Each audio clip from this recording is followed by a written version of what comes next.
Ground. I am Ohio Divided. He is Storm and Norman, and this is the Ohio version of the Middle Ground.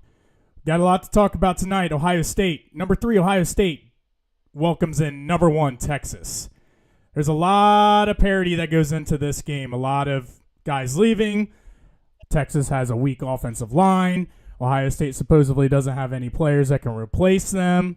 They both have new quarterbacks. Ohio State has new DC. Ohio State has a new OC. There's a lot to unpile. There's a lot to unpack here. We're going to get into it. I know the other night, Metal and I kind of hit on a lot of these games from a high level. This will probably be a more in-depth show in terms of how Ohio State could attack Texas, how Texas attacked them in the playoff, and just different things to break down and look for as we get into the game. Other than that, we'll come back at you with some more betting picks from Norm. Little rough start to the 2025 campaign, but hey, football's back. Just a reminder of this is how it kind of goes a little bit. But outside of that, Norm, how are we doing tonight? Doing great. We're officially back. We had kind of the fake start of football season last week. We're back. It's the real thing now. Tomorrow night, there's probably a few games. Is there any that are notable? I honestly haven't had a chance to look. So tomorrow I know Boise. Basically, I just know the ESPN schedule. It's like Boise at South Florida, and then I think Nebraska at Cincinnati's Thursday night. Okay, that'll be a good one. Yeah, and then Friday night is Auburn Baylor. I think that might be a neutral site, but that'll be a good game too. So there's a little taste of football before we get to the huge slate on Saturday. But I'm so happy we're here. Yeah, some big names. It's always nice. I know they do this a lot on the Thursday, Friday leading up to the first weekend of the season. But you don't really need a big matchup or anything. But give me names like Nebraska. Like, yeah, it's a cool, intriguing team to put on national TV early in the year with like Dylan Raiola at quarterback, obviously Matt Rule. Kind of an intriguing team and a team that a lot of people have a lot of stock on, and they think that Rule can get that program turned around. So kind of get them in the spotlight, just with them not always necessarily being ranked as much. Get them in the spotlight, kind of see what they're all about early in the year, and kind of see the development and growth that Rule's bringing to the program there. So, yeah, I think it'll be an interesting game. I know since he's kind of got, I don't know if it's quite, to win the Big 12, kind of one of those dark horse teams to kind of make a little bit of noise. I know there's quite a few other teams I'd probably have ahead of them in the Big 12, but intriguing matchup to say the least for a Thursday night game. Do you think it's stupid to say that every team in the Big 12 could be a dark horse this year? I mean, I don't think it's crazy. If we're getting into that, I would say, just as I was kind of doing a quick look at returning players, Arizona State has the most returning starters in the country. I know they lose Scatabo, but they have 17 returning starters, 10 on defense, 7 on offense, and they went to the playoff last year. So yeah. I feel like for how many guys they're bringing back, there's not a lot of Arizona State buzz. As like a locked repeat, which I don't think they're a locked repeat, but there's a lot of guys coming back, and one's a quarterback and one's a stud receiver. So once you have that plus an entire defense, I feel like they're an intriguing team again this year. Yeah, I really like their coach too. I think he's a younger coach across college football, a guy that you could probably, if he continues to elevate Arizona State, and if he gets in the playoffs maybe 1 or 2 more times, you have a big program out there that wants to look at a change, potentially an LSU, like a team like that, who things are not going well right now with Brian Kelly, and it's kind of a prove-it year for LSU and Brian Kelly. Is that a scenario that we could see him potentially elevate or take that next step in kind of the coaching world to take an LSU-type job? I'm not sure if it is LSU, but I would say out of kind of I wouldn't say like a Blue Bloods, but just kind of your higher named notable teams that are out there, like an LSU level team. And I think LSU could be a team that is in a situation where they're looking for a new coach here in the next couple of years. And I think that Arizona State's coach is definitely a guy that'll be on a lot of teams' radars like that. Yeah, I think the interesting thing with him is like he can kind of take over the Big 12. So I think there's a little bit of a luxury for even him to stay. So I think it would take the Brinks trip to get him to leave at this point. Because I mean, let's say they go back to the playoff again this year, he can kind of propose it as Arizona State owns the Big 12 and then kind of run with that versus going to the SEC and having to fight with 5 teams that are, on your same level versus the Big 12 where you can kind of separate a little more. Yeah. Yeah, for sure. I think Arizona State's definitely going to be a team to look out for, but when I say like every team in the Big 12, I don't mean probably every single team, but I think there's probably a good list of 8 to 10 that if you said that they could win the Big 12, I don't think it's absolutely crazy to say. So let's get into the kind of what we were wanting to talk about to get into the show tonight. The first notable headline on the board, Dave Portnoy banned from the shoe. Whatever's going on, this is one of the weirder situations I think that I've ever seen. I think that whenever you get a situation like this where you kind of have false reports, you have one side saying something, like you kind of going back and forth between things, I think it's always falls like somewhere in the middle. So supposedly it first originally came out that Dave Portnoy banned, or that Ohio State banned Dave Portnoy from the Horseshoe on Saturday. And then kind of Ross Bjork came out and said, well, the only people that are allowed in on Fox are the people that are going down to the field to do the pregame show, and that doesn't include Dave Portnoy. And then Dave Portnoy came out with the video basically saying that Ohio State did indeed tell him that he wasn't allowed in the stadium and yada, yada, yada. I also saw some things on Twitter where it's like Barstool saying that they weren't allowed, but then I also saw other people saying anytime Barstool has come to Ohio State or Penn State or any other school out there, they're going to like fraternities, not like actual like property, actual land of the university. So I don't really know what to unpack for this. I threw it on here because it's in the news everywhere. I think that you could probably look at this from a couple different angles. For one, I think this could be a way to try to lure people away from the Corso head pick, the last one that's happening on Saturday. I mean, as it stood before any of this came out, everybody was going to watch game day because it was Lee Corso's last show. So this is a good way to get people to tune in to Big Noon Kickoff, see what Dave has to say about this, and kind of compete with ESPN, who supports the SEC, not the Big Ten, which is where this stadium was held. On the other side of this, Barstool is all about engagement, all about clicks, doing anything and everything they can to drive traffic. I mean, the social media world, everybody gets what they're trying to do. I think that there's a world where it could be a little bit of a possibility of that as well. And then Ohio State on the flip side, like they're in a lose-lose situation. They're getting called soft no matter what they do.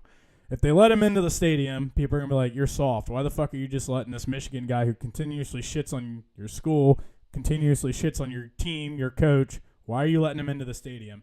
And on the flip side, you ban him from the stadium. Well, Ohio State's soft. They won't let him in. So I don't know. A lot to unpack here. It's just a headline that is worth talking about. So wanted to spend a couple minutes on it. Yeah, I mean, I think you covered it pretty well. I mean, I don't think we're really in the know as outsiders of what the actual situation is. It's just a bunch of he said, she said at this point. And I mean, I'm sure it'll come out later whether that's, who's banning who. Because I know the Barstool side of things, they're upset because they do a game day show themselves that are like before the game day, like actual game day shows. And I think they're going to try to be on site, and that wasn't allowed either. So, and then there was people like, well, was that Fox saying that they couldn't have their show there? Was that Ohio State? So, I mean, at this point, I don't think we actually know what any of this means. But I think it's just, like you said, it's a lose-lose. Like either way, Ohio State's probably going to fall, somewhere in the blame just because that's where they're not allowed at, if that makes sense. Yeah, it's a weird situation all around. It just seems like every 8 hours something new comes out about this. I think by the time Saturday comes, everybody's gonna forget about it once the games start and everything. But I really do think this has something to do with Fox just trying to drive traffic to their show to compete with the SEC, with the ESPN, trying to get people to their network representing the conference that they represent. So just another interesting headline. Obviously, Dave Portnoy, he's a master of engagement. He's a master of social media. So everything he does, don't get it wrong, everything he does is measured and calculated. So it's not just all completely what Ohio State's doing, what this is doing. Like, this is 1,000% a great thing for Barstool. It's bringing them clicks, getting them attention, getting them out there in the news. So I think it's probably a little bit of both and kind of falls somewhere in the middle, as we said. So Kevin Stefanski, he's getting blamed for sabotaging Shedeur Sanders. I don't know a whole lot about this. I'm not a Browns fan. I follow the Browns kind of from afar. Follow them on a day-to-day basis. I mean, basically what I see on Twitter and stuff. Obviously, Norm, you probably are a little bit closer to this situation. Can you explain why he's being blamed for this? And kind of like, is this a media type thing? What is going on here? Yeah, so I mean, the backstory of this is just opportunities that Dylan Gabriel gets versus Shedeur Sanders, situations that they're put in. Way back when, before the first preseason game, I know we talked about Shedeur not getting first-team reps and all this. With injuries in the QB room, people were like, well, he's going to be playing in the preseason game. Why isn't he getting first-team reps? Well, I mean, he's been the fourth string clearly the entire time. He was drafted in the 5th round versus Gabriel in the 3rd round. So, like, people have been talking about guys getting the same opportunity, but that's just not how it works. When you draft a guy before the other guy, they're probably going to get the benefit of the doubt. They're probably going to get better opportunities. That's just kind of how the situations work. So, 3rd preseason game, people were upset because Dylan Gabriel, he was playing a lot more with starters, second-string guys. Shedeur kind of came up with the mop-up crew and got destroyed.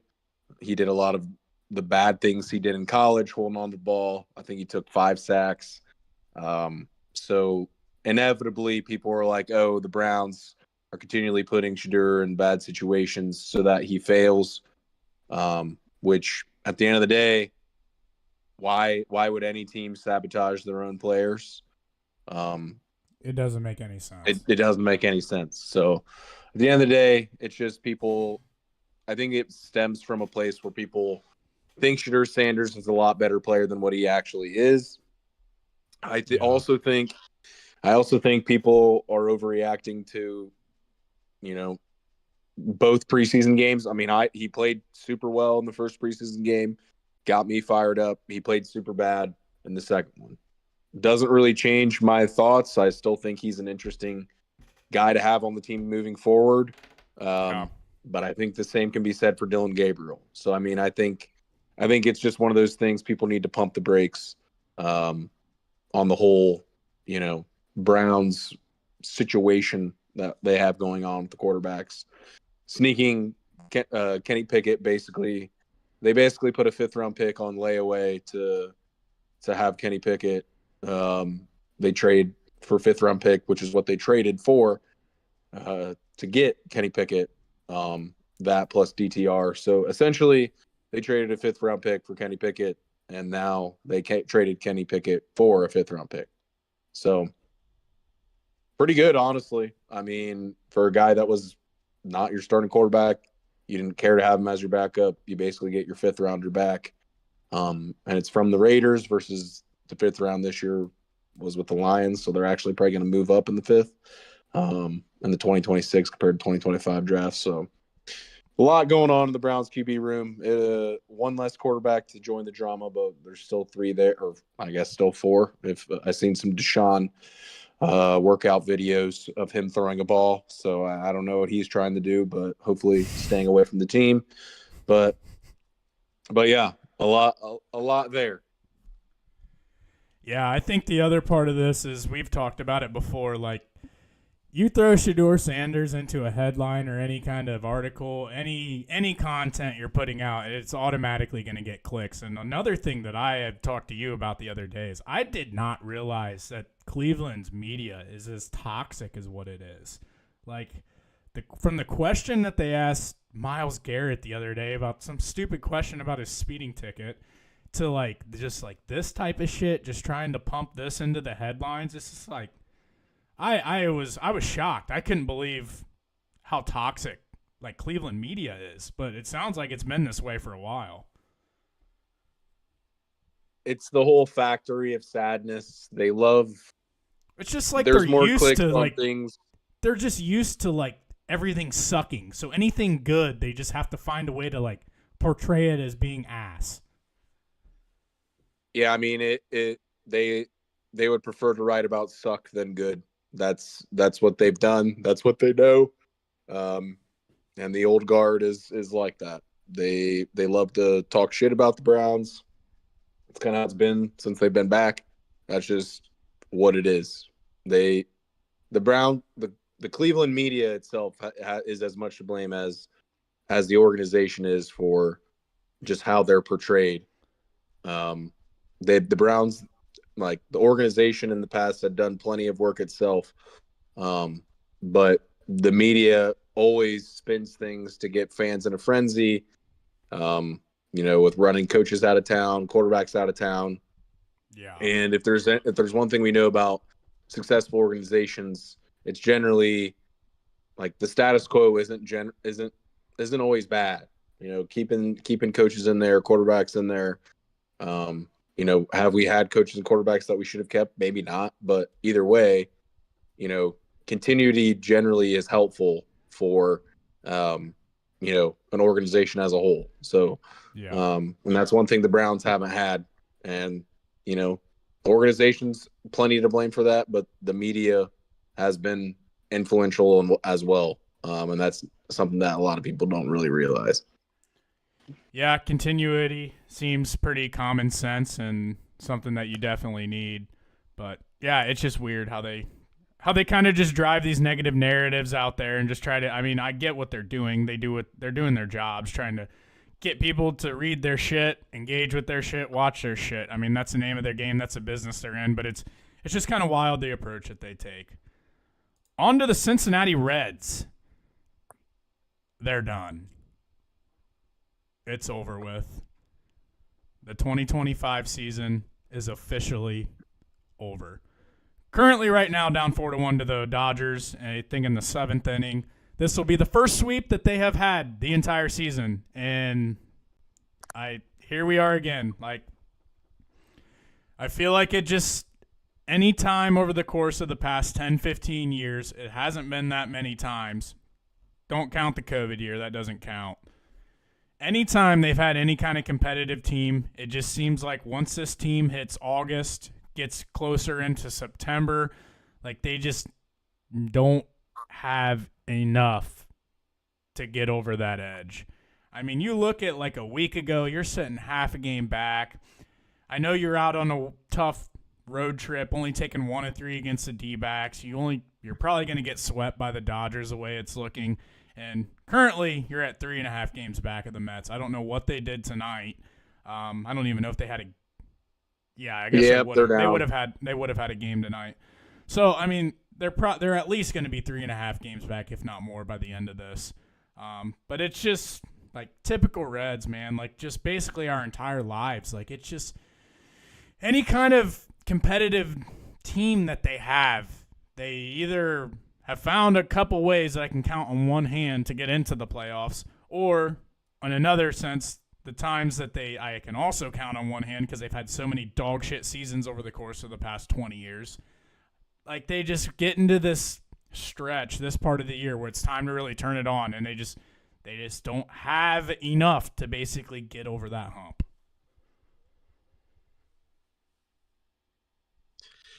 Yeah, I mean it's super sad. I mean it is what it is. We knew it was going to be tough with the schedule they had at the end of the season. Um, but I mean the bats have just left, um, and it's at a time of the year where you need them the most. And I think a frustrating thing that is very Reds is I think the whole Sal Stewart situation. Um, I at this point it Like, why seems is like he they're not up? think they're trying to hold on to that service year, which is a very small market, very Reds thing to do, because I'm pretty sure that deadline uh, ends here soon. Isn't it September Um, 1st where all that? Isn't it September I 1st? Somewhere around there, I think think. so. I know it was around September because that's when you got the expanded lineup. Uh, I mean, I think that they have some really good young pieces. It's like we've been saying this for like 3 years now. I don't know what the direction is. Like they made the moves at the deadline. Like I think they would be probably under 500 if they didn't get the 3 guys that they got. I don't know. Like it's just continuous offensive issues. Like I think that Sal Stewart is a guy, and we can dive into this in another episode later. But just kind of like immediate emotional feelings as we like here we are. Like it's just like here it's year after year after year after year after year after year. It's just like the same fucking shit all the time with these guys. And it's, like I don't know who to blame anymore. Like I blame the ownership. I have this entire time, but like Kral's brought in guys like they have young talent. Like I like what they're doing, but it's like you're in this fucking window. Go like I don't know, fucking win. Stop starting seasons 3-7. You fucking start behind the 8 ball. I think that is honestly their biggest issue. They start so goddamn slow all the time, and you fucking if you get to a point where you're playing from behind half the year, and that's their issue. If you can go out and put a good solid first 2 months together, then you can have some errors down the road and still not feel like you're just losing everything.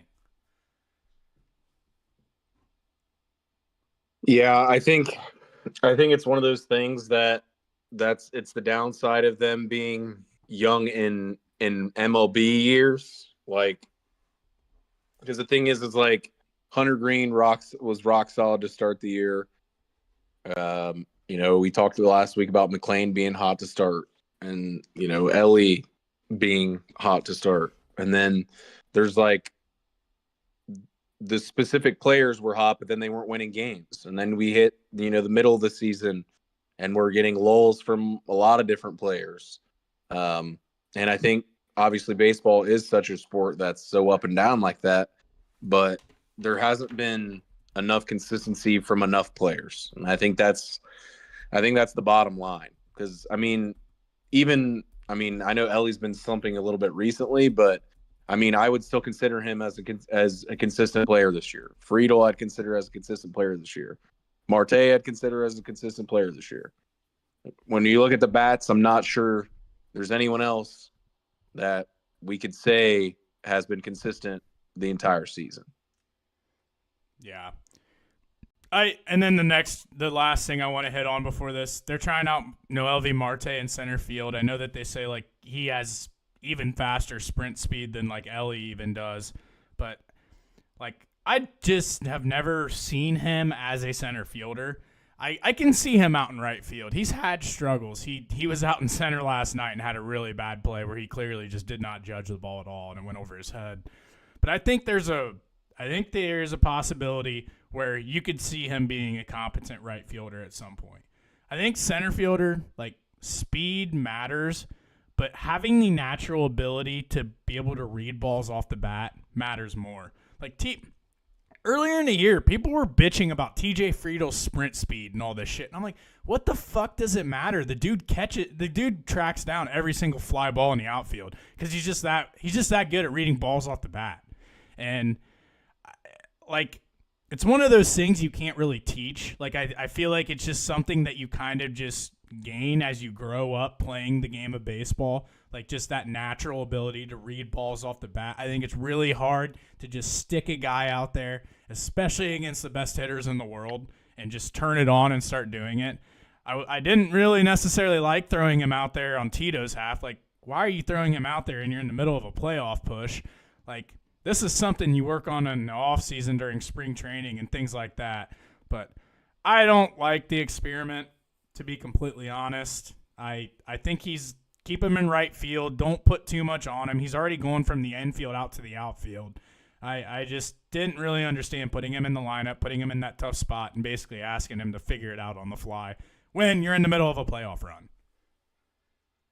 Yeah, I think that's the biggest thing. Like, you're already asking him to kind of figure it out on the fly with the whole going to right field situation.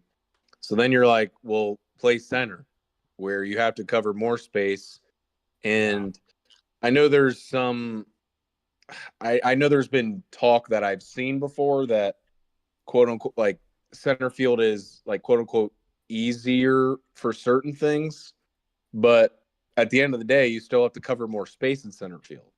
So it's like, for a guy that's not as used to it, he's not going to be as, prone to jumping balls like you said a guy like Friedel does.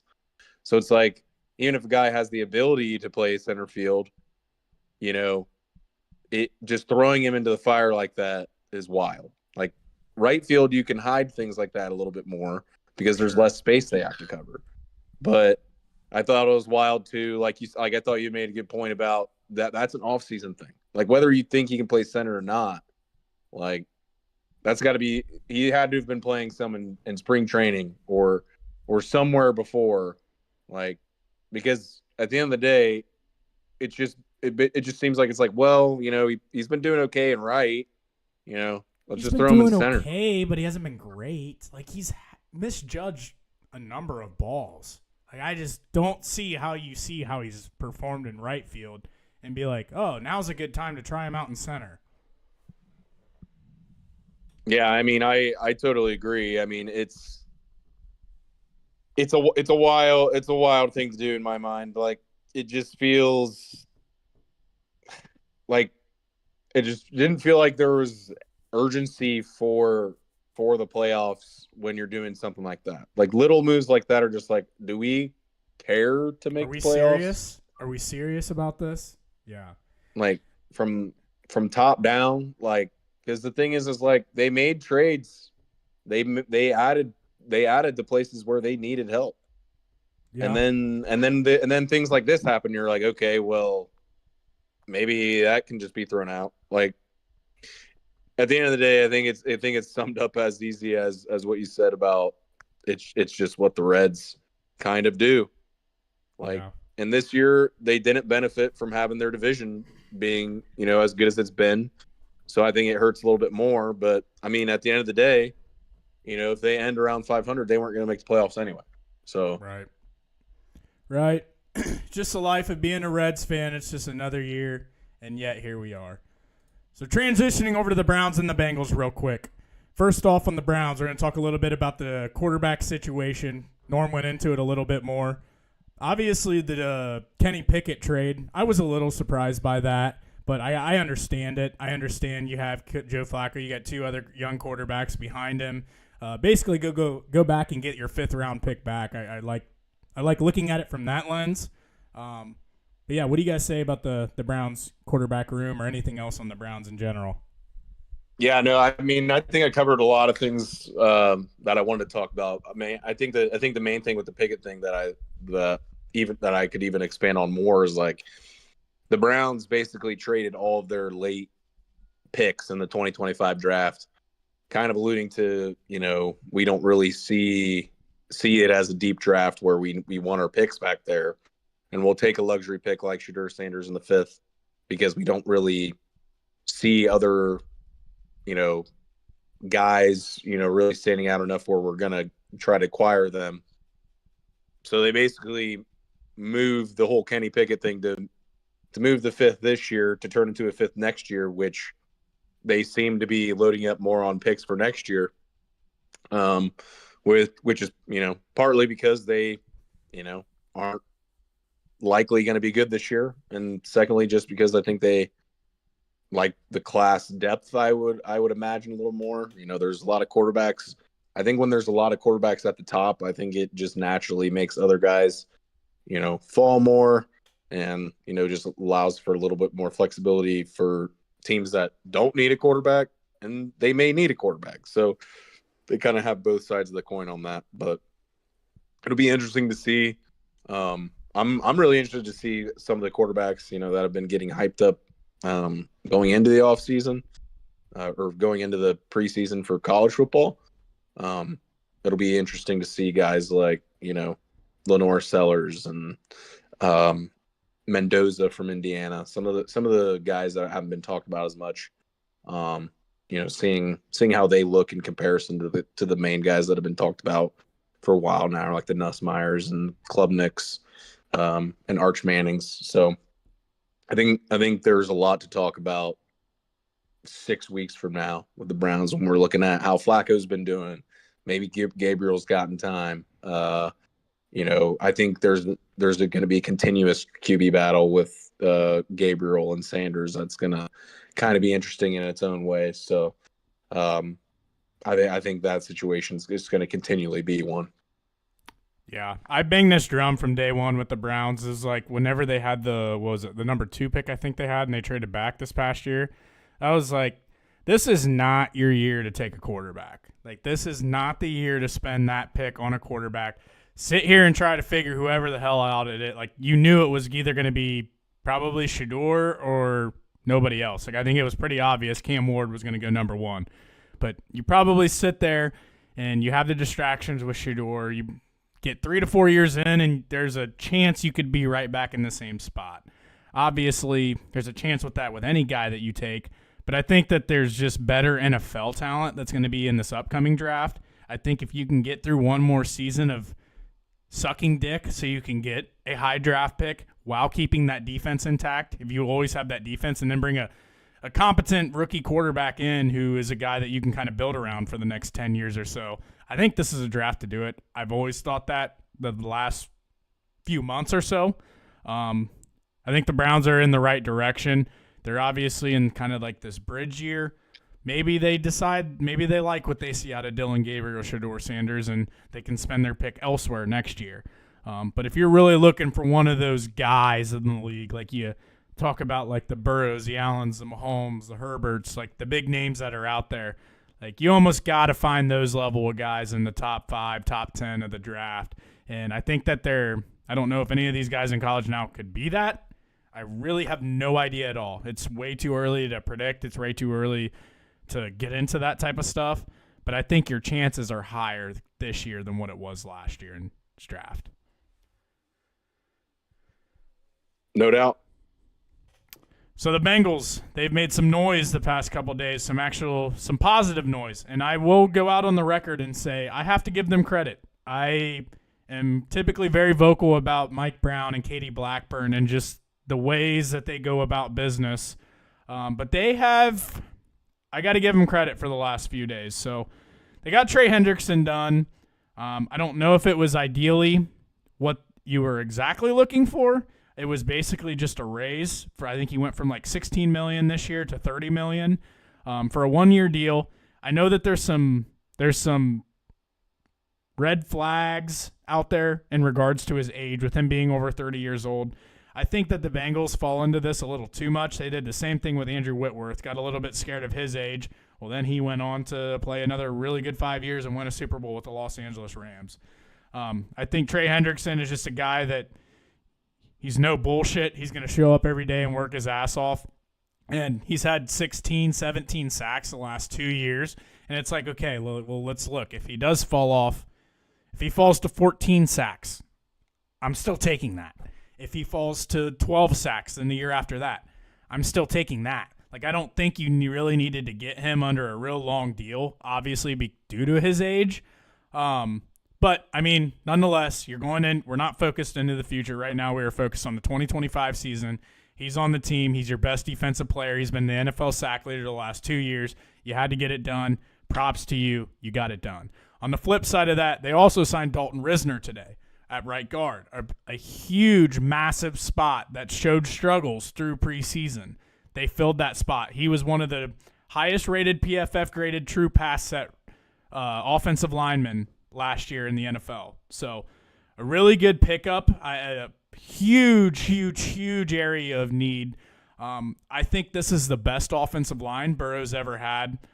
So I'm excited for the offense. I think the offense there will be zero issues at all. Still, obviously, a little bit worried about the defense. They've spent, I want to say, close to 10 draft picks over the course of the last 3-4 years of top 3 rounds on defense. So you got a new defensive coordinator. You got that young talent in there. They're now getting into their second and their third years. Let's see what the NFL's leading sack leader, if we can put something together on defense, provide some kind of competency for the offense, and I think all we need is average, and we'll be okay. But other than that, you have any comments or anything on the Bengals, Norm? That's about all I had. Well, I was just going to add one thing. I was a little surprised that they actually caved and did it. I guess it was the only way that, well, not the only way, but I mean, it was the way the Bengals were going to get him to be somewhat happy, but also, not locking up long term. I mean, I get it from both sides, but at the end of the day, it's like one of those things where it's just like, pay the guy, Yeah, the guy's producing at an elite level. You can complain about, certain things or certain, run game or whatever, but the guy's producing a lot of negative plays for the offense, and that's what you need. Yeah. Like I said, I have to give the front office credit. You got Trey done. You brought in Risner. You gave Burrow the highest paid quarterback contract of his time. You gave Jamar the highest non-quarterback contract of all time. You got T done. So a lot of these kind of things that people were saying about you the past 3 or 4 years. How are you going to keep Joe? How are you going to keep T? How are you going to keep Jamar? How are you going to keep Trey?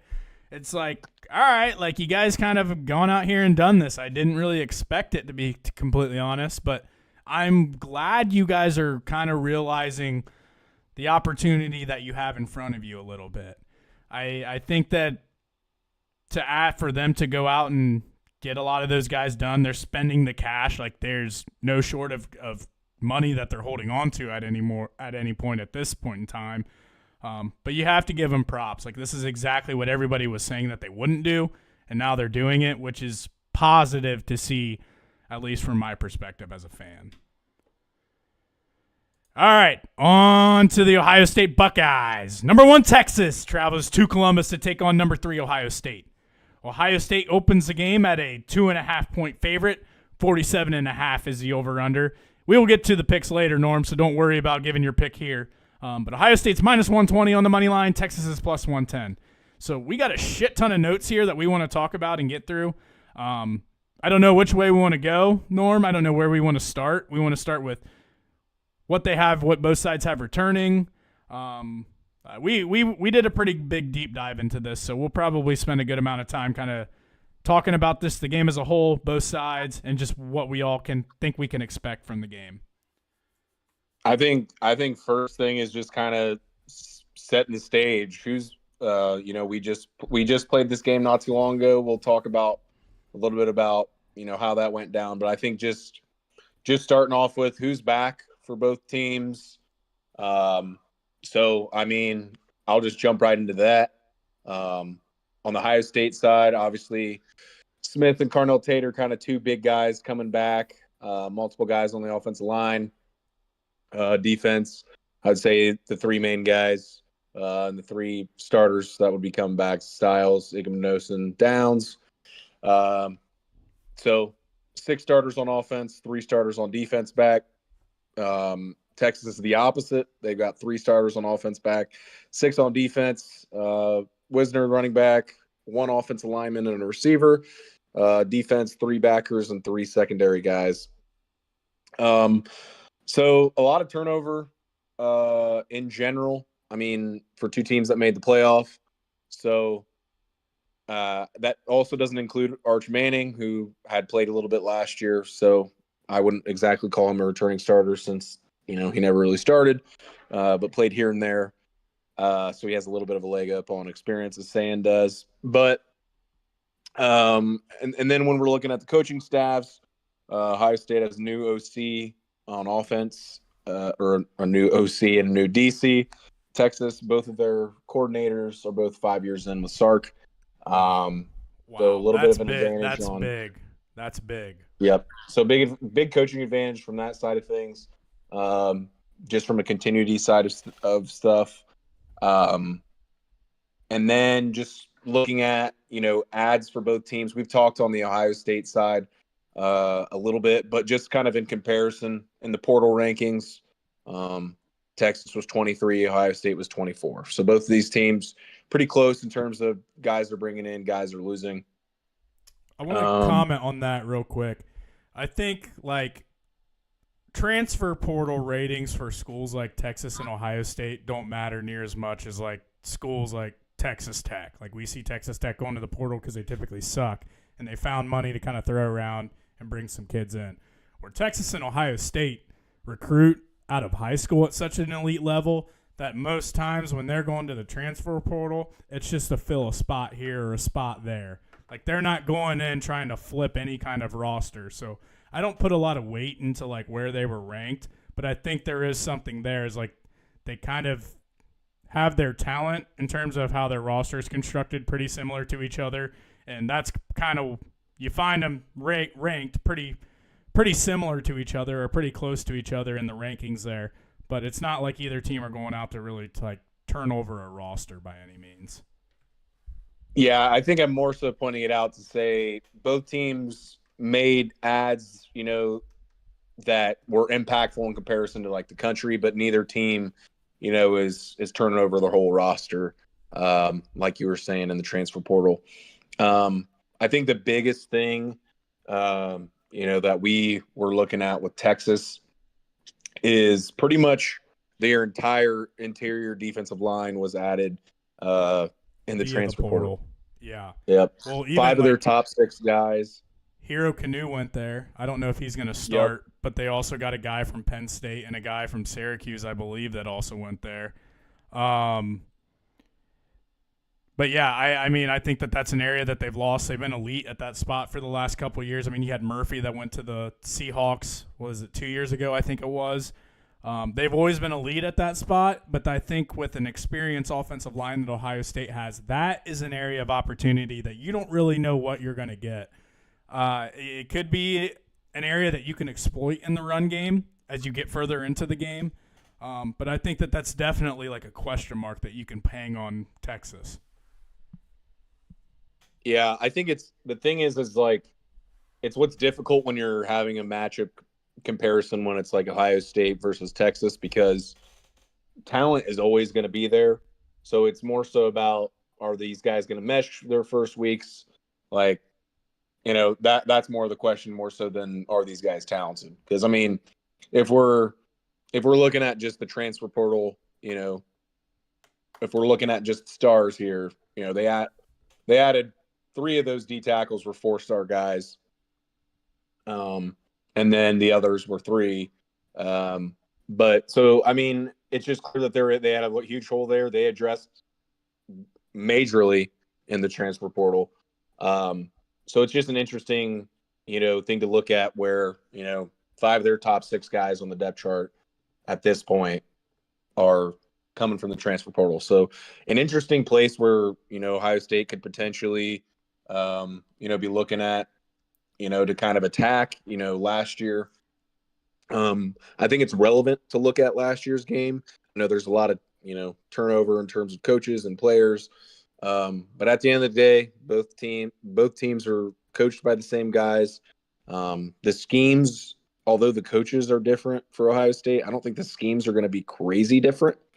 So I think when you're looking at, potential ways that Texas will attack us, or we'll attack Texas, or how they'll defend us and how we'll defend them, I think that game's recent enough where I think it has, some little details where, these teams will kind of showed, how they would attack each other. Cause, it's not like they're holding anything back in a playoff game either. So, right. I think it'll be interesting because I think this game kind of turns into the counter punches, and I think the counter punches will be what's interesting. Well, I think the other part is you have two of the best offensive minds in all of college football, Steve Sarkisian, Ryan Day. Like, these guys are going to have some shit dialed up. Like, when you talk about masterminds and just scheming shit up, and in terms of offense, you're not going to find too many guys that are much better than these two.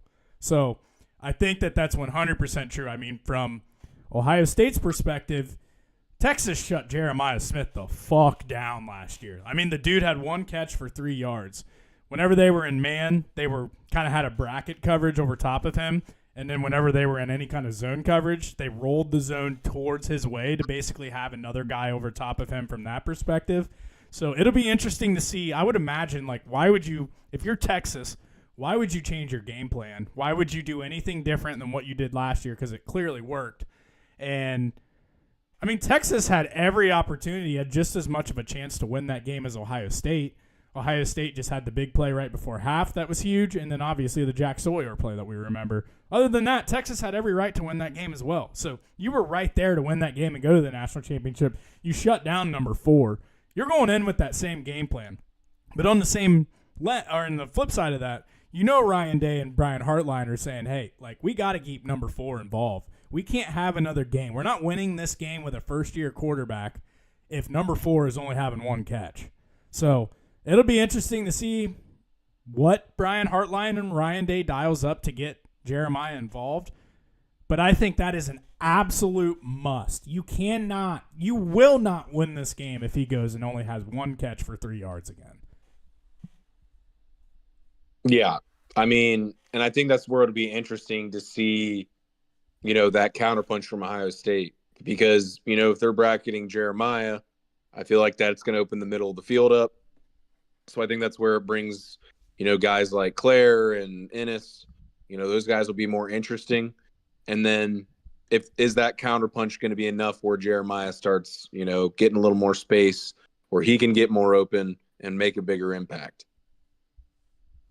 Yeah, I also found it pretty interesting today. I was listening to Urban Meyer and Mark Ingram's show today, and Urban was talking about whenever he always had like a first-year quarterback, how he would approach the game, like their first game, especially like one that is number 1 versus number 3, like a highly touted game. So he explained that a lot of times his first pass or first couple passes, he never wants anything over the middle of the field, because what happens is guys have a ton of adrenaline, they overstride, they air the ball, and that's whenever you have picks over the field. Where if you throw it outside the hash to get his first few throws in, kind of get the rust off of him, get him settled in a little bit, at least if he overthrows, the ball's just sailing out of bounds, and there's probably not a defender that's standing back there when you go outside the hashes. The other part of it is, and I really like this point that he made, is his biggest thing for a first game or really young quarterback is just get me 2 first downs. I don't want you worrying about anything else. I want you to go out there and get me 20 yards, get me 2 first downs.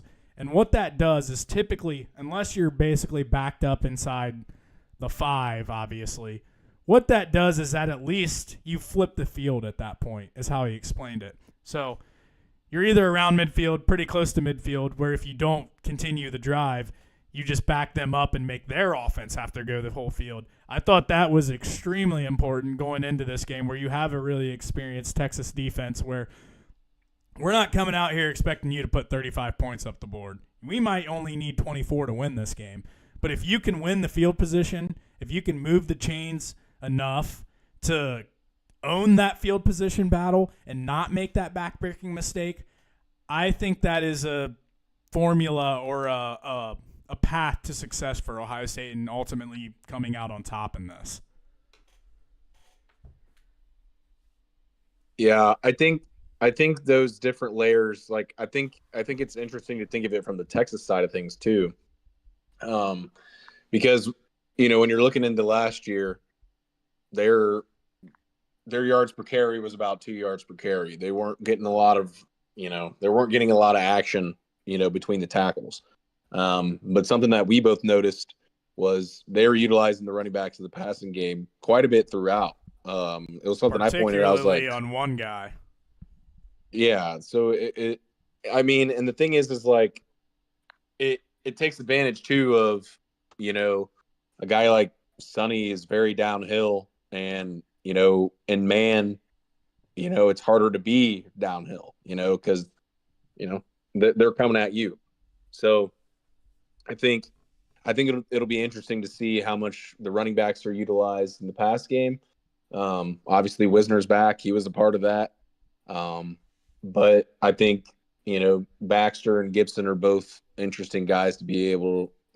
I think if we're grading, us versus them in different rooms, I would probably give their running back room the edge.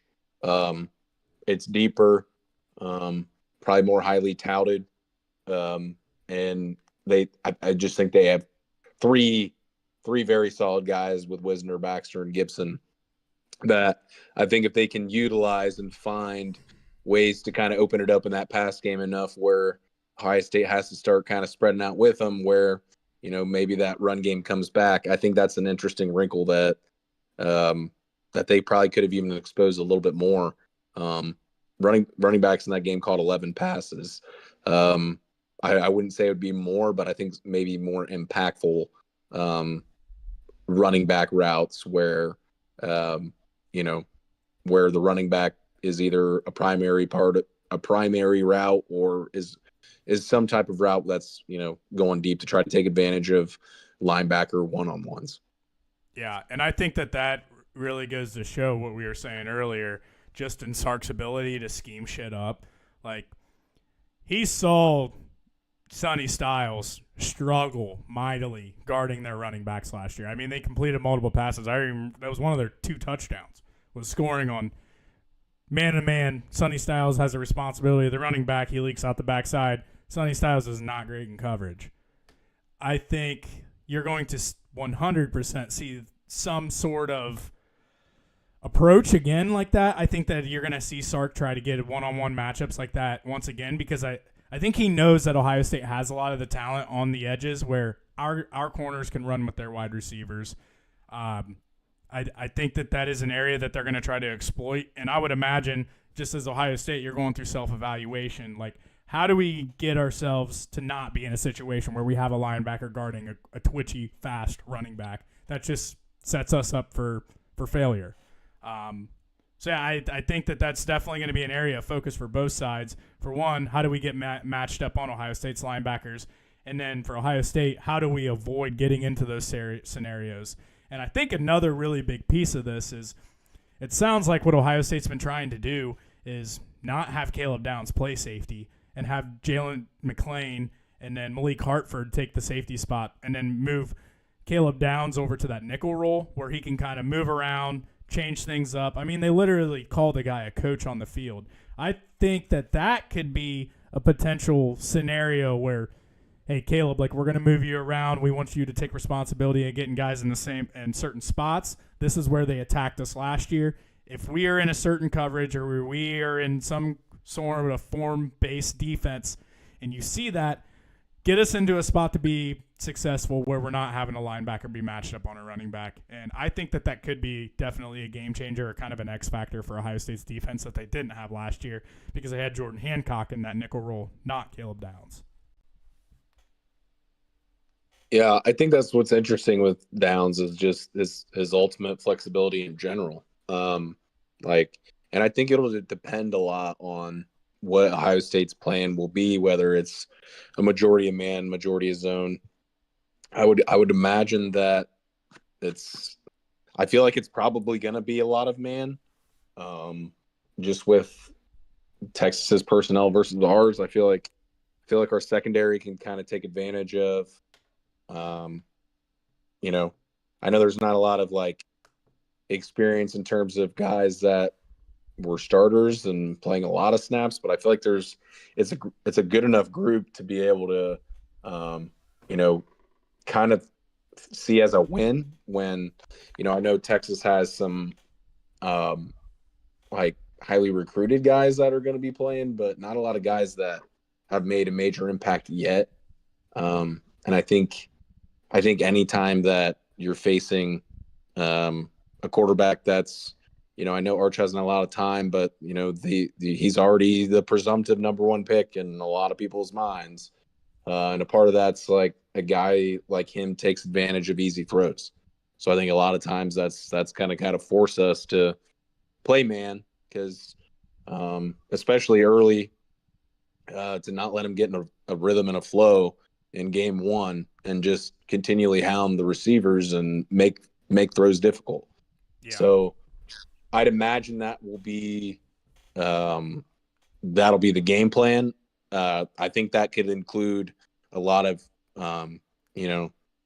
like different pressure plans. I don't know if that necessarily means the creativity will be high on it with week one, but they're in a way they've been practicing all off season for Texas. That's the part that for a week one game. Yeah, you haven't played any games, but in a way that you've been practicing for this team for, 3 months. So, this has been game one. That's the good part of, having a game like this, the first game. So I think running man will ultimately be what we see, but it'll be interesting if they do run a lot of zone, what that looks like. Yeah, I think if you want to simplify this down, at least from Ohio State's defensive side of things, and how can Ohio State win? I think the two most important things are stop the run and get after Arch Manning.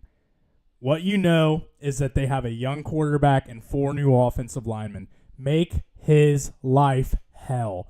Live in the backfield. Stop the run on first down. Make them live in second and third and long situations. I mean, both offenses' approaches are basically the same. Like, stay ahead of the chains, stay on schedule, make sure you're setting yourself up for second and manageable, third and manageable, not third and 10, second and 15, whatever it might be. So I think, to simplify things down, what Ohio State's defense needs to do, and whatever that looks like, is you got to stop the run and you got to put Arch Manning in hell. I think that you really, really, really elevate your chances of winning that game if you can do those two things. Yeah, and I think on the flip side, I think we were touching on this a little bit. Like, how will Texas attack us? I think it's going to be, in my opinion. Yeah, but I think it's going to be a different. I think our type of man can be a lot more aggressive than theirs can be. Like, I think there can be a lot more. Don't allow the explosive play. Yeah, there's more potential for a more extravagant blitz, which can allow more explosive plays, because I think Texas will play it similar to how they did in the playoff, fairly conservative on. We're not going to let Jeremiah Smith beat us. Yep. We'll shell him up with 2 boys, and we'll take care of him and not let him beat us. But I think the interesting part this year is that Emeka Egbuka was great. The problem is I think the Carnell Tate Ennis combo. I know Carnell was there last year too, and he had a great game against Texas. I think the combo is going to be, a little interesting. And the guy that I think adds even more, that I think makes it a little bit more difficult for Texas, is Claire. Like, I think he's kind of the X factor in this game.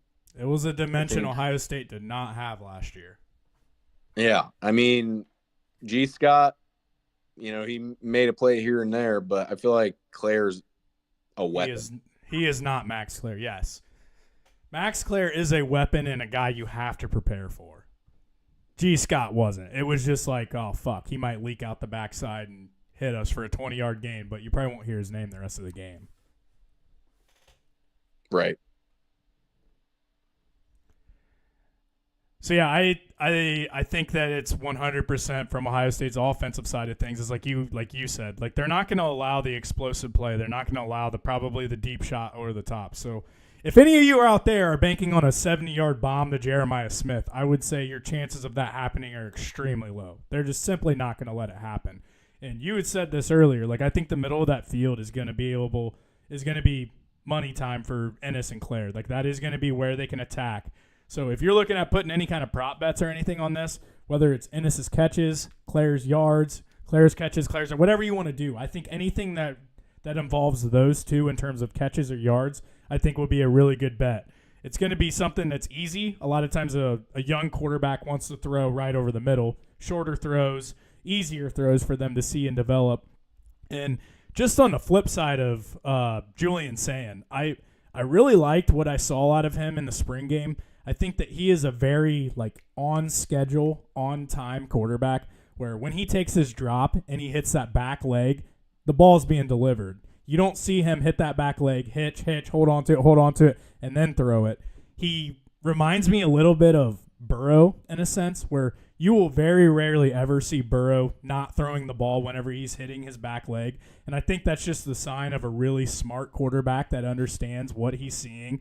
We saw that a lot if you go back and watch Julian Sayin's spring game where it was 1, 2, 3, hit that third step, ball's being delivered somewhere.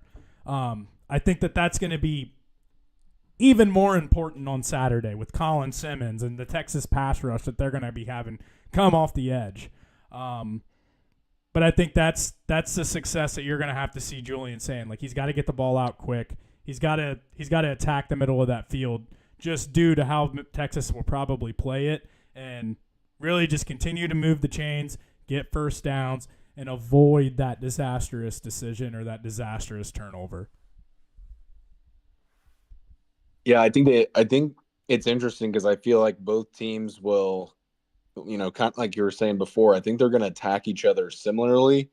I think just the player that they attack with might be different. I think Claire is kind of the X factor for Ohio State. A lot of times tight ends are the security blanket, for that new young quarterback. And, running backs kind of do the same thing. And I think that's where Texas might be attacking from. So it's interesting that, I think the X factors in the pass game may not be receivers in this game, but I think that says more to do with what the teams are going to be trying to take away versus or where they see, from the Texas side of things, I think it's what they see in terms of needing to take away. And then Ohio State, I think it's what they think they can win at and take away from that. But I think the Texas run game will be interesting. And I think the Texas run game honestly will be impacted by their pass game more so than Ohio State's will be for the things we were talking about earlier with, Texas having, a lot of new guys in the interior, and they run a 4-2-5. So they got two guys down at all times. So it's like any type of, miscommunication or mishap that, you may not see from guys that have been in the system or, whatever it may be. I just think those odds are higher when, you got so many different guys in there versus Ohio State who, has more guys that have been there than not and the interior side of things. I know on the edge it's a little different, but I think a lot of times edge, it's pretty simple in terms of tasks. Especially, I know Knowles was a little bit more specific on, keep the edge, keep contain, things like that. And I think that'll change with Patricia. I think so too. I think it'll be more attacking from the edge position. So which on the record, I like that much better. I do too, and I think the reasoning is Larry Johnson is maybe the best D-line coach, if not one of, in the country. And two, they've had such good edges throughout, the past 10 years, maybe longer, that, they've had so many edges that have been coming through. And it seems like there hadn't been any recently, and it was because of scheme. It's not like they hadn't been recruiting edges. They'd still been getting top guys. They had 2 5-stars out there last year. Exactly. And I think a lot of it had to do with scheme. I think part of it might have been, just, Sawyer and JTT weren't, Joey or Nick Bosa, or maybe a Chase Young. Like they didn't Yeah, have that, I but think it was a little bit of a at the mix end of of the both day, for sure. yeah, so like it's still it's why I'm really interested in all these dudes we brought in this year, because I think it's going to be a little different on how we're utilizing our pass rushers. Like I feel like Yeah. Knowles was a very conservative background to Patricia has, I think he'll be a little more aggressive, um, and be more creative. I think that's probably the word I would use. And it's why I'm interested in seeing how they attack. Um, when I was talking about man earlier with potentially having advantages over their receivers, I think that's where the creativity comes in, where maybe we're seeing a big Caleb Downs blitz, or maybe it's maybe we're seeing a corner blitz, or maybe we're seeing or maybe we're just seeing loops, with line. But I think there will be some creative things that we see early on with him, because as much as Matt Patricia's been clowned recently, just with the whole Lions situation, then being a defense coordinator and an offensive coordinator, with the Patriots and that whole fiasco.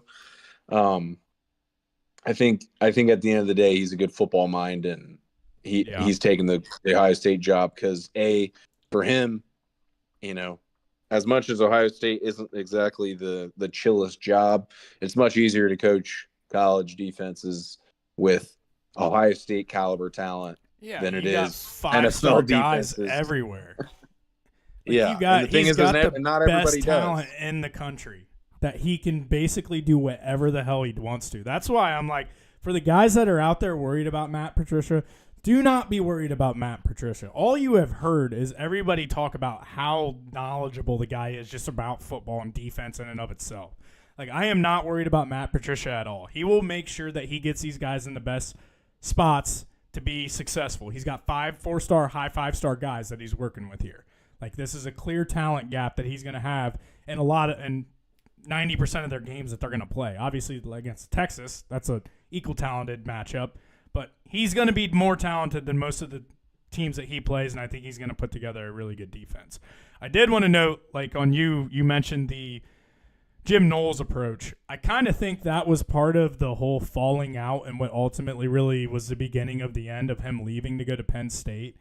I think after that Oregon game, it was pretty obvious Ohio State was getting no pressure, and it was more so, I think, of the scheme or the approach that they were taking to things. And you saw a clear defense or a clear difference in their defense from that point forward. You saw a lot more activity in the backfield. You saw a lot more activity out of the defensive ends coming off the edge, and that's when you saw down the stretch, you really saw JTT and Sawyer getting in there and making things happen, making sacks, causing havoc in the backfield, making the life difficult for the quarterback. And like, sacks are awesome. Like, whoever acts like sacks are not good or like not important, sacks are extremely important. When it's 2nd and 6 and you can come up and get an 8-yard sack, that is massive. You want sacks, you want pressure, you want to speed up the other team's quarterback, and that's exactly what Ohio State needs to do to Arch Manning to make him uncomfortable Saturday.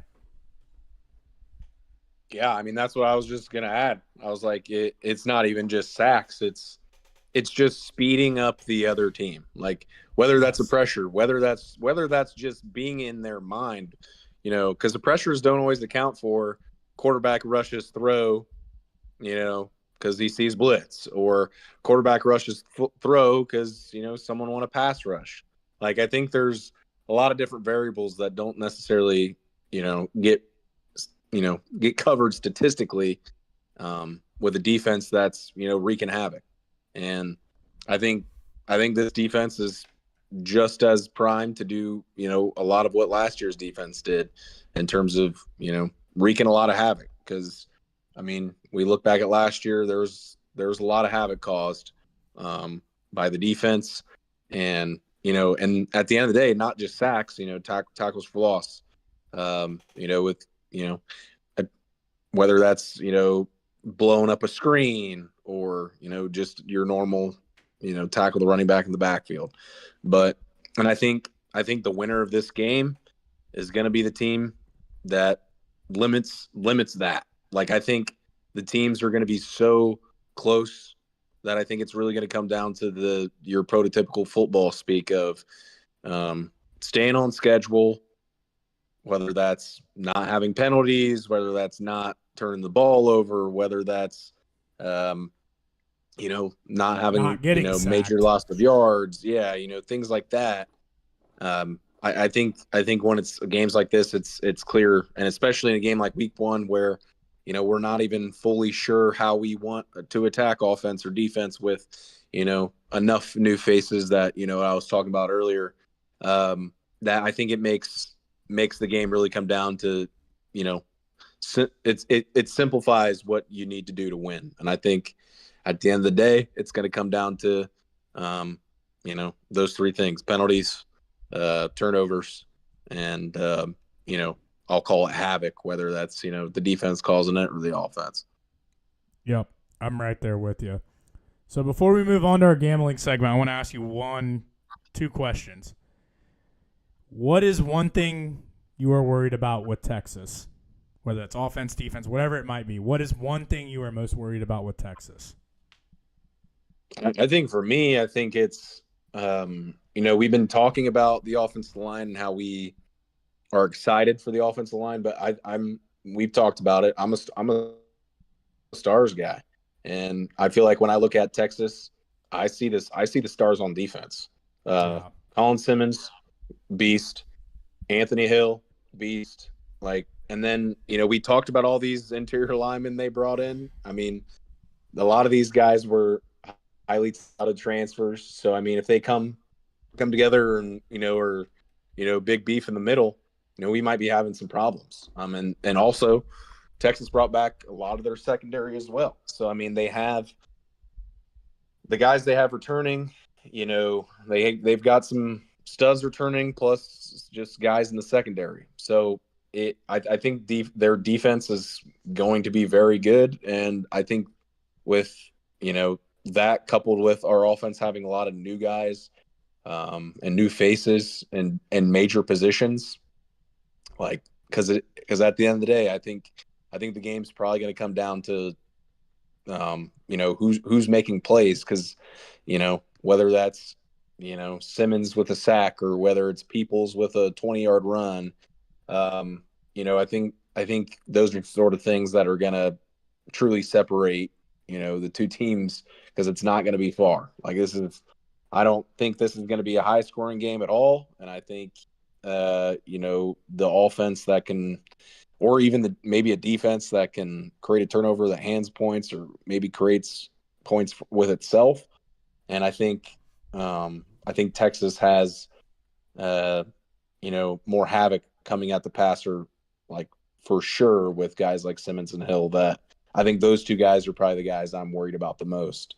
So I'll just overall say, their defense versus our new offense. Yeah. I like our offensive line. I think it's one of the stronger units on the team. But like you said, when you have the level of players like Simmons and like Hill, sometimes there's just not much you can do about it. You can come up with whatever game plan you want, but they're just that good that they're going to make shit happen. They're going to cause issues for you. And I 100% think that could be the case on Saturday. And then the last question. What is one thing that you really like about Ohio State? Whether that could be a matchup that you see out on the field, maybe just a certain guy in a certain spot, just the role that they're playing. What are you kind of thinking of one thing you think that you feel pretty good about going into this game? I think it's I think it's kind of what I was mentioning a little earlier. I think our secondary, I think I like over their receiving core, and I think part of it is experience. I know one of the guys are a fairly highly rated transfer, and I know Wingo is a highly rated recruit. But at the end of the day, with Igmanosin coming back, Caleb Downs, we talked about a couple weeks ago, or maybe that was last week, the depth that Ohio State has at corner. And I think that's the place that our defense can start. where, because at the end of the day, a pass rush will get there if it's got time, you know. So I think the secondary is where a lot of the things can kind of bleed into the rest of the defense for making big plays. And I think at the end of the day, it starts with Caleb Downs and works out to the corners and then works forward with, the guys like Sonny Styles and, the D line. So I would say I give our secondary an edge over their receivers. And it's kind of why I think Texas is going to attack similarly. It's how they did in the playoff by, trying to get the backs involved. But at the end of the day, I think that's where I would lean with where I would give the biggest edge at this point. Yeah, I think what I was going to ask the same question. What's your thoughts? Yeah, I agree with what you're saying, but I think the where my head goes when I hear that question first is you took away Jeremiah last year, and we had talked about like they have to get him more involved than what he was last year. But they're still going to take him away to an extent. Like that is 100% their goal to do this game. But I feel really good about our talent elsewhere, like James Peoples, Max Clare, Brandon Ennis, Carnell Tate. Like I think the talent that we have and the playmakers that we have are good enough to shoulder that burden of if Jeremiah isn't able to get as involved. They're obviously in the spots that they're in. They are guys that you expect a lot of big things out of this year, and I think that those are maybe some spots on the team that I'm sure Texas are preparing for them, but I think it's an area that they maybe don't really know how good these guys are quite yet until it actually really happens. So that's an area that I feel pretty good about them. Other than that, I mean, that was a pretty good conversation about what all goes into this. Do you have anything else on Ohio State, Texas? We'll get into kind of our prediction of what we think it'll be here in the gambling section. But any last thoughts, any last remarks on Ohio State? I'll say it kind of as a transition to the picks. I'll say this. I think a week ago I was not feeling great about this game for some reason. I don't really know what it was because the more I've looked into us versus them, kind of comparing, what happened last year, the more, the fact it's in the shoe, I think the closer we're getting to game day, I think the more confident I'm feeling that the Buckeyes get it done. Yeah. All right, on to our gambling segment. We got 6 games here that we're going to dive into and give our picks. More so, Norm's going to give his picks. So, Norm, I don't know if you saw Curtis's comment or not, but he said he loves your picks. He said that he would like us to kind of keep track and see where you end up at the end of the season. Well, you started 0-3, so the good part is – I got that on record. Yeah, the good part is you got an opportunity to bounce back with a full slate this weekend, and these are the games that we've picked. I went on record on Monday when we did Monday's show, and I picked Texas 23-20. But I'm in the same I'm kind of in the same spot you are, Norm, where I didn't do much deep diving at that point. I basically was pretty up to speed with the headlines, like what Texas was, like basically on the surface type of information. But now that we had kind of spent the last 24 hours or so deep diving into what Ohio State is, what Texas is, who they have coming back, who they added, all of that, I think that I could see Ohio State coming out on top with this one. I'm going to keep the same score. I'm going to say Ohio State 23, Texas 20, but I honestly think you can grab a coin and flip it, and either it's going to be a 50-50 game in my eyes. Yeah, I'll be more I'll say square with the score. I'll say Ohio State 24, Texas 21. I think if I was to give excuse me, I think if I was to give an official pick on this game, I think it would be the under. I think that's a lot better bet than either side just because I think both teams are very good. but New I think the quarterback's under is going to come a out great bet on this slow. game. Yeah, new Yep. quarterback's going to come out slow. I had tweeted last week or the week before that if you want to lock in this game, I think the first half under is an absolute lock. I think you could go into halftime with like a 6-3 game. Yeah, I think that's pretty likely, honestly. Yeah. So Norm coming in first Ohio State Texas game. Ohio State favored by -2.5 over under 47.5. Ohio State -120 on the money line. Texas +110 on the money line. Norm coming in with his pick of under 47.5. Next game on the docket: Syracuse versus Tennessee. Tennessee's favored by -13.5. Over under set at 50.5. With Syracuse on the money line at +440. Obviously, both these teams, new quarterback. Nico went out to UCLA. Kyle McCord off into the NFL. Both of these teams are probably not really sure what they are at this point. But what are your thoughts? I think at a first glance, I think that the spread is pretty big. I really like Fran Brown as a coach. I really like a lot of things that he does. But on the same lens, I kind of get nervous about their defense. Their defense hasn't always been the strongest. What do you think? What do you like about this game, or any thoughts about it? Yeah, I think this game will tell us a lot about what both of these teams will be. Because I think the whole Nico thing has Tennessee scrambling a little bit, or that's how it feels from an outsider perspective. That could not be true. But I think for Syracuse, I like Angeli. I kind of like as a player. I know it was short with the in the playoff, but I'd heard good things about him beforehand, and the fact that he wins the Syracuse job.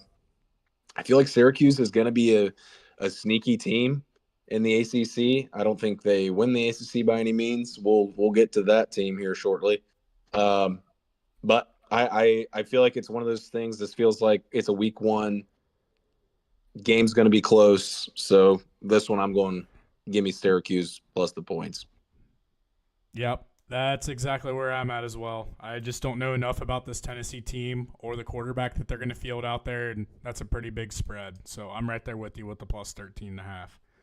On to Alabama at Florida State. Alabama obviously missed out on the playoffs last year. Kalen DeBoer already on the hot seat down there the way it feels. Florida State coming in with a horrible season last year. Brought in Castellanos, a quarterback from Boston College. Castellanos kind of did some shit talking over the summer. Said that Alabama is not the Alabama under Nick Saban and the Alabama of old. Obviously, I never advise or ever support or think that bulletin board material is a great thing, especially whenever you are 100% going into a team that is much better than you. With all things aside, what are your thoughts on this one? See, this one's really interesting. It's the spreads. The spread's big too. I feel like there's an element to like Florida State just absolutely collapsing last year that makes people forget that Florida State was a team that was talented enough to be pretty highly ranked in the preseason polls. And I feel like there's, they're a team that generally holds quite a bit of talent. I think that's what makes it pretty interesting. At the end of the day, because I think I'm between two things here. I think I kind of like the over, but I think I'm going to actually just lock in Bama. I think I like Castellanos as a player. He's a little dude, but he's a dog. He's your prototypical dual threat quarterback. So I like him for Florida State. I think Florida State will be more competent this year. I would predict like 8, maybe 9 wins. But I think it's just tough drawing Bama right away.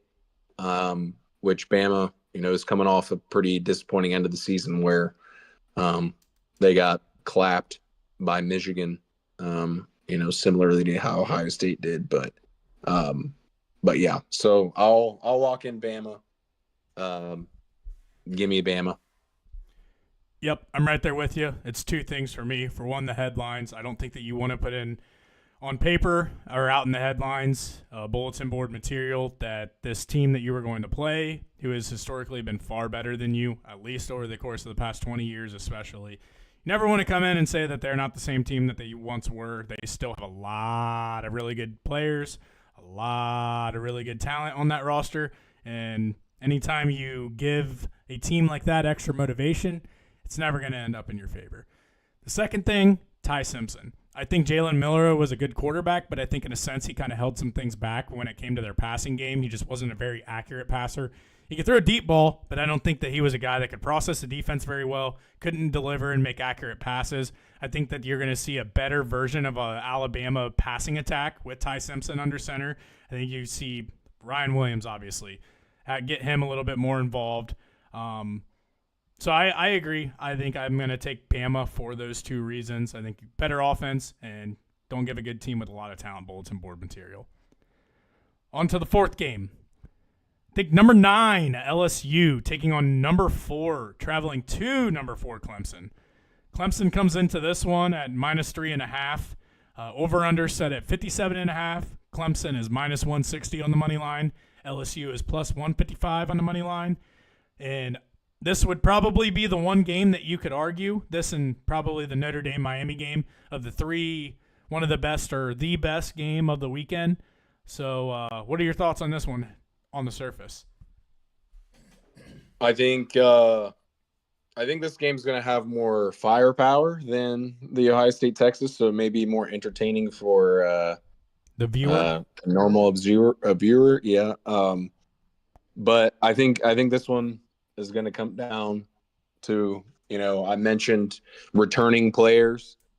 Clemson was one of the top Power 4 teams in returning players, and a lot of those dudes are guys that are going to be drafted early on in the draft.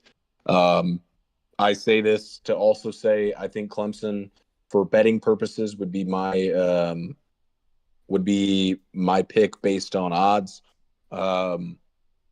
As I'm seeing them at +900 right now. I feel like that's stealing for the type of team.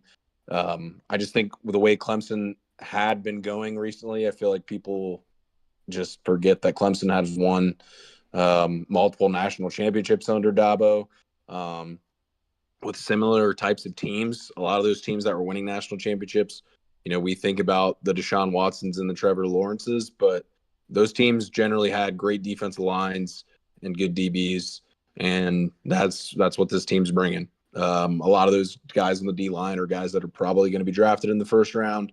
So I say that all to say I'm taking Clemson minus the points. If that scares you, take the juice, take the money line. But I love Clemson. This is last week you're asking about my favorite of the week, and I gave that to Stanford. This week it's Clemson. I think this game, we've seen LSU in big games. I think that kind of plays a role into it, and I just think Clemson is the better team. And I think just with historical, reasonings added to that, I've got Clemson -3.5. Yeah, I am once again right there with you. I think Clemson's really good. They got two guys on that defensive line that are going to be game changers for them. Cade Klubnik's back. And just as a fun fact, today, actually on Urban Meyer and Mark Ingram's show, Dabo Swinney was on, and he was kind of talking about Cade Klubnik's development over the course of the past few years. So one thing that he mentioned was Cade Klubnik was a 3-time state champion whenever he was in high school, and he didn't lose a single game less than 14 points. So what he went on to then say was his first year here, he never faced adversity in high school. Like, the dude only put up big numbers and won. And that first year, you saw him make a lot of mistakes where you and I are on record saying we weren't very high on him that year because he wasn't very good. He made a lot of really dumb decisions, just wasn't a good player. And talked a little bit more on how he went into last season where kind of learned how to deal with the adversity a little bit. And I think like the second 2/3 or 2/3 back half of the season, however you want to put it, you saw a completely different Cade Klubnik than you saw like the entire freshman campaign and then like week 1 against Georgia last year. So I am really high on Clemson. I think that Cade, just hearing that his situation in high school coming into college and how he's kind of turned that corner whenever it comes to approaching adversity and how you handle it. I really like what I hear about him and then the talent and the rest of the team. And they have 2 really, really, really good receivers that I don't think are really talked about a whole lot either. So I honestly think that you could probably alt-line this a little bit. I think that I would feel comfortable going up to -5.5, -6.5 if you want a little bit more juice here on the odds. But I think definitely Clemson -3.5, especially in their stadium. Any last comments on that game? No, as I said, I'll just finish. I think Clemson. I think they're worth a ride. Obviously, I would prefer Ohio State wins the national championship, but if we aren't winning back to back, I feel like Clemson's odds are pretty nice. Yep, I'm right there with you. 5th game, Virginia Tech versus South Carolina. South Carolina -7.5. Over/under set at 52.5 with Virginia Tech at +265 on the money line. I don't know really anything at all about Virginia Tech unless I'm just forgetting something at this point. You may say something that I'm like, oh yeah, I knew that. But don't know anything about Virginia Tech on the surface. Obviously, South Carolina, they have some pretty big expectations this year. Lenora Sellers is back, the very talented freshman from last year. They feel really good about him and what he can do. Really looking for him to elevate this year and then as a whole team in turn elevate. Where you at on this one? Yeah, so this one's interesting just because the line just feels so low. I know this is a neutral site, but Virginia Tech, I mean, they are a really good defensive team. I think it probably or have been historically and were last year. But I think a part of it has to do with just the fact that Virginia Tech generally good defense.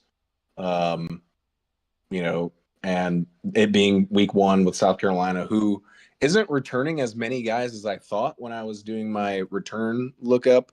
But at the end of the day, South Carolina is returning a lot of guys in very meaningful positions. With Sellers at quarterback, you got Harbor at receiver, and Stewart, the edge. Dylan Stewart, yep. Yes, Dylan Stewart. Yeah, so a lot of the key players on the team last year, I know it's not just everybody's replaceable, but I mean, I think South Carolina just has too much power. I think it might be one of those games that, maybe we're seeing Virginia Tech leading at half or something. But I think inevitably, South Carolina takes care of business, and I think they probably win this by 2 scores. So I'll take the South Carolina -7.5. Yep, I'm right there with you. This will probably be a game that I won't actually put anything on. I just don't know enough about Virginia Tech, and I hate betting on stuff where I don't really know what one side is. But I would probably, if you held a gun to my head, I would probably take South Carolina -7.5 as well. And then our last game. This is, I believe, on Sunday night. It's a Sunday night game. What is Notre Dame? Notre Dame is 6. Number 6, yes.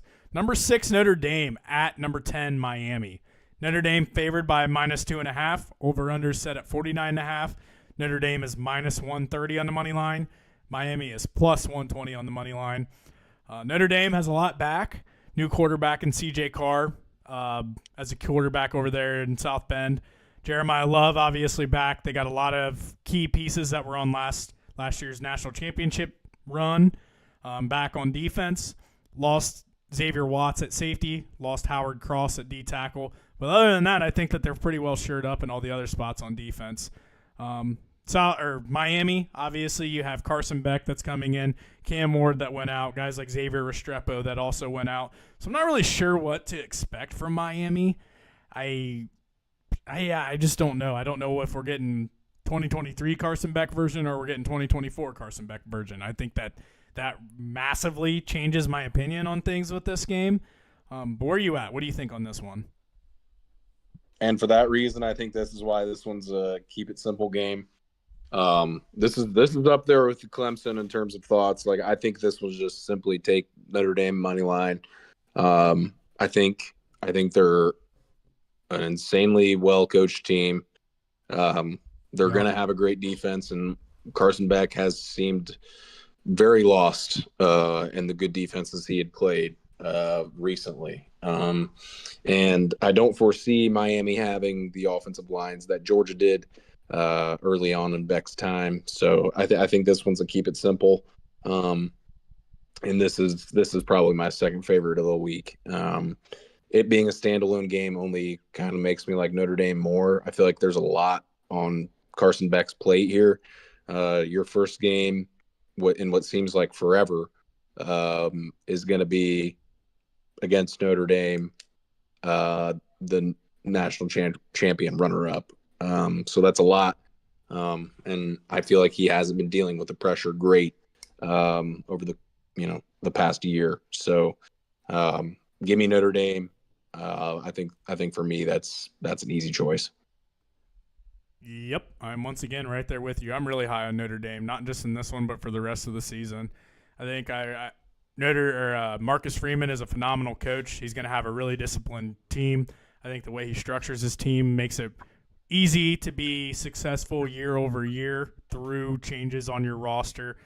I think they obviously have a lot of pieces back this year. They have their best player back, one of the best players in college football back. Definitely, I am all board for Notre Dame as well. I think that this is, again, like you said, don't overthink it. Notre Dame's a better team. They have the better coach. Just give me Notre Dame. Not much else that can be said outside of that. So what we got? What did you go Ohio State, Texas? Did you take the money line? Did you go spread? That one I'm just going to take the under. Under. I would probably. Yeah, as I said, I'd probably lean Ohio State, but we'll just lock in the under for the picks. So Ohio State, Texas, under 47.5. Syracuse, Tennessee, Syracuse plus 13.5. Alabama, Florida State, Alabama minus 13.5. LSU, Clemson, Clemson minus 3.5. Virginia Tech, South Carolina minus 7.5. And Notre Dame, Miami, Notre Dame money line. Those are your picks. There's Norm coming in you with his weekend picks. 0-3 record. I like these picks, though. I wasn't sure last week. Last week, I honestly, like, you were forced to basically pick 3 dog shit games or just 3 random games out there. But I feel pretty confident about a lot of these picks.